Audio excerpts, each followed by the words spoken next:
කැමති මිනිස්සුන්ගේ අතීතය හරහා උස්සන්න. හැබැයි මම ඒකට මෙහෙම දෙයක්ත් එකතු කරන්න ඕනේ. මිනිස්සුන්ට තියෙනවා මෑත අතීතයයි ඈත අතීතයයි කියලා දෙකක්. ඒක ඕනම දෙයකට තියෙනවා. දැන් එතකොට මේ මෑත අතීතය කියන්නේ මේ හරියට අද ඊයේ වගේ.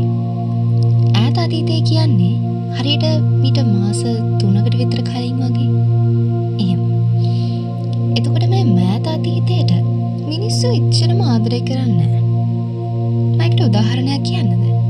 දැන් අපි ගත්තොත් අපේ A level කාලෙට ද කැමති O level කාලෙටද?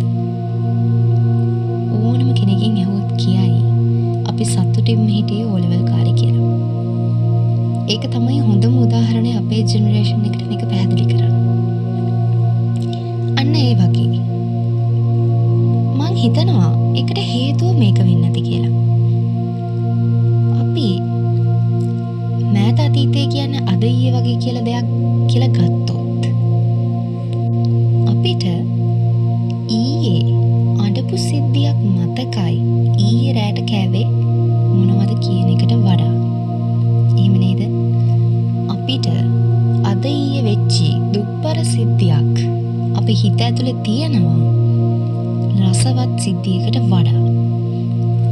හැබැයි අපි මීට මාස 3-4කට කලින් අඬපු දවසකට වඩා අපිට මතක තියෙන්නේ අපේ බර්ත්ඩේ සෙලිබ්‍රේෂන් එක. එහෙම නැත්නම් වෙන පාටි එකකට ගියපු එක. අන්න ඒ වගේ. අපිට මෑත අතීතයේ අද ඊයේ වගේ. එතකොට ළඟ තියෙන මෑත අතීතයේ තියෙන දුක්බර සිද්ධි තමයි අපේ ඔළුවේ හැම වෙලේම වැඩ කරන්නේ. හැබැයි ඈත අතීතය මීට මාස 3කට කලින් වගේ. ඒ කාලේ තියෙන රසවත් සිද්ධි තමයි අපේ ඔළුවේ රැඳිලා තියෙන්නේ. මං හිතන්නේ ගොඩක් දෙනෙක් මෑත අතීතයට ආදරය කරන්නේ නැති. එහෙත් ඈත අතීතයට ආදරය කරන හේතුව ඕක වෙන්නේ නැති. සමහර වෙලාවට අපි වයසට යනකොට මේ මෑත අතීතය අපේ ඈත අතීතය වෙනවා.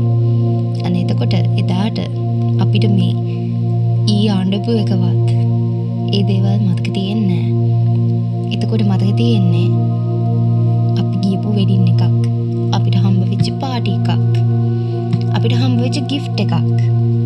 ඒ වගේ දේවල්. ඒකෙන් තේරුම් ගන්න පුළුවන් අපිට මතක තියෙන්නේ අපි අපේ ජීවිතයට එකතු කරගත්ත ලස්සන මතක කියන එක. දුක්බර මතක තියෙනවා. ඒක වෙනම කතාවක්. හැබැයි අර ලස්සන මතක වැඩි වැඩියෙන් එකතු කරගන්න අපේ ඈත අතීතය කියන එක ලස්සන වෙනවා. මෙහෙම කරොත් අපේ සියලාච්චිලාගෙන් ඇහුවොත් ඔයාලා වැඩිපුරම කැමති ඔයාලගේ ජීවිතේ මොන කාලෙටද කියලා. එයාලා අනිවාර්යෙන් කියන්නේ එයාලගේ තරුණ කාලේ ගැන. එතකොට ඒ විදිහට ගත්තත් එයාලා කැමති ඈත අතීතයට. මං ආස මිනිස්සුන්ගේ ඈත අතීතේ හරහා උස්සන්න කියන එකේ තේරුම තමයි මිනිස්සුන්ගේ ඈත අතීතවල මිනිස්සු ගොඩක් වෙලාවට රඳවගෙන ඉන්නේ එයාලගේ ජීවිතයේ තියෙන ලස්සනම මතක. මෑත අතීතේ හරහා උස්සන්න යන එකෙන් අපිටවත් එයාලටවත් හොඳක් වෙන්නේ නැහැ. හැබැයි මිනිස්සු අවාසනාවකට කරන්නෙම ඒක. තව කෙනෙක්ගේ මෑත අතීතයක් හරහා උස්සන එක. ඒ වෙනුවට එයා ගාවෙන් වාඩි වෙලා අච්චි ඔයාගේ තරුණ කාලේ මට චුට්ටක් කියන්නකෝ. මට ආසයි දැනගන්න. එහෙම නැත්තම් නන්දේ ඔයාලා ඒ කාලේ අපේ තාත්තත් එක්ක කොහොමද හිටියේ? අර ඒ වගේ දෙයක් ඇහුවාම ඒ මිනිස්සුන්ගේ හිත රිදෙන්නේ නෑ කවදාවත්. හැබැයි අවාසනාවකට අපි හැමදාම කරන්නේ නන්දේ මේ ඊයේ මොකක්ද අර වුණේ ප්‍රශ්නේ? එහෙම තමයි අපි හැමදාම අහන්න පුරුදු වෙලා ඉන්නේ. මං ඒකයි කියන්නේ පුළුවන් තරම් කෙනෙක්ගේ ඈත අතීතය හරහා උස්සන්න. විශේෂයෙන්ම අපි වැඩිහිටි පරම්පරාවගේ. මොකද යාලා මේ වෙනකොට වැඩක් නැතුව ගෙදරට වෙලා තනියෙන් පාළුවේ කාන්සේ ඉන්නේ.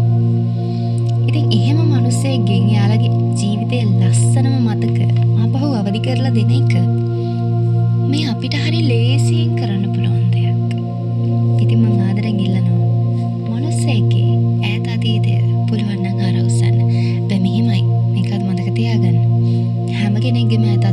ලස්සන නෑ. ගොඩක් වෙලාවට දුක්බර සිද්ධි රැඳිලා තියෙන තැනුත් තියෙනවා. හරි පරිස්සමට ලස්සන මතක තියෙන ඈත අතීතයක්